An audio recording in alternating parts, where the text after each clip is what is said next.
പ്രിയ സുഹൃത്തുക്കളെ, തുറന്ന പുസ്തകം ഗ്രൂപ്പിൻ്റെ ലൈഫ് ടിപ്സിലേക്ക് ഹൃദ്യമായ സ്വാഗതം.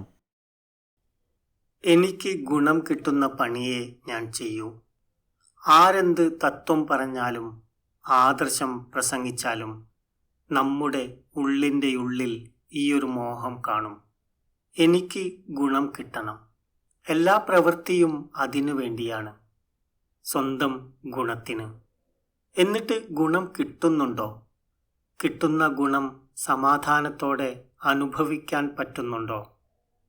സ്വന്തം പ്രവൃത്തിയിൽ നിന്ന് സന്തോഷം കിട്ടണമെങ്കിൽ അനുഷ്ഠിക്കേണ്ട ഒരു നിയമമുണ്ട്. എനിക്കും നിനക്കും എല്ലാവർക്കും ഗുണം ലഭിക്കണം എന്നത്. ഞാൻ ജയിക്കുന്നു, നിങ്ങളും ജയിക്കുന്നു. ഞാൻ നേടുന്നു, നിങ്ങളും നേടുന്നു. ഇതിനെയാണ് വിൻ വിൻ നിയമം എന്ന് പറയുന്നത്. ഒഴിഞ്ഞ ഒരു സീറ്റുണ്ട്. രണ്ടുപേർ അതിനായി തിരക്കുകൂട്ടുന്നു. ഒരാൾ തോളുപയോഗിച്ച് മറ്റവനെ ഉന്തി നീക്കി സീറ്റിന് സമീപത്തെത്തുന്നു. അപരൻ മുട്ടുകൊണ്ട് പ്രതിയോഗിയെ ഇടിച്ചു മാറ്റുന്നു. സീറ്റ് അയാൾ കരസ്ഥമാക്കുന്നു. ഹാവൂ, സുഖമായി അല്ലേ? സീറ്റ് കിട്ടാത്ത ആളിൻ്റെ മുഖത്തേക്കൊന്ന് നോക്കൂ. ദേഷ്യമോ നിരാശയോ? എന്താണ് അയാളുടെ മുഖത്ത്? ഉള്ളിൻ്റെ ഉള്ളിൽ ചെറിയൊരു കുറ്റബോധം തോന്നുന്നില്ലേ? ലജ്ജ തോന്നുന്നില്ലേ?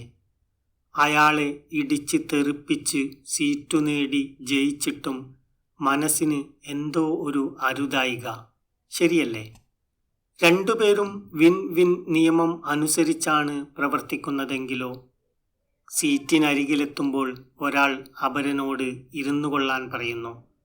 അപരൻ പറയുന്നു, വേണ്ട, നിങ്ങളിരിക്കൂ. ഒടുവിൽ രണ്ടുപേരും അഡ്ജസ്റ്റ് ചെയ്ത് ഇരുന്ന് യാത്ര ചെയ്യുന്നു. യാത്രക്കിടയിൽ സംസാരിക്കുന്നു. അവർ സുഹൃത്തുക്കളാകുന്നു. കുടുംബാംഗങ്ങൾ ഉറപ്പായും ഈ വിൻ വിൻ നിയമം പിന്തുടരണം. കാരണം ഈ യാത്ര ഏതാനും മണിക്കൂറുകൾ മാത്രം നീണ്ടതല്ല, ജീവിതാന്ത്യം വരെ ഒന്നിച്ചു കഴിയേണ്ടതാണ്. എപ്പോഴും അക്കാര്യം ഓർമ്മിക്കണം.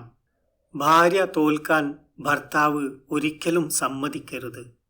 ഭർത്താവിൻ്റെ തോൽവി ഭാര്യ ഒരിക്കലും അനുവദിക്കരുത്. അപ്പോൾ രണ്ടുപേരും ജയിക്കുന്നു. തണലാണ് കുടുംബം. എല്ലാവർക്കും നന്മകൾ നേരുന്നു. നന്ദി.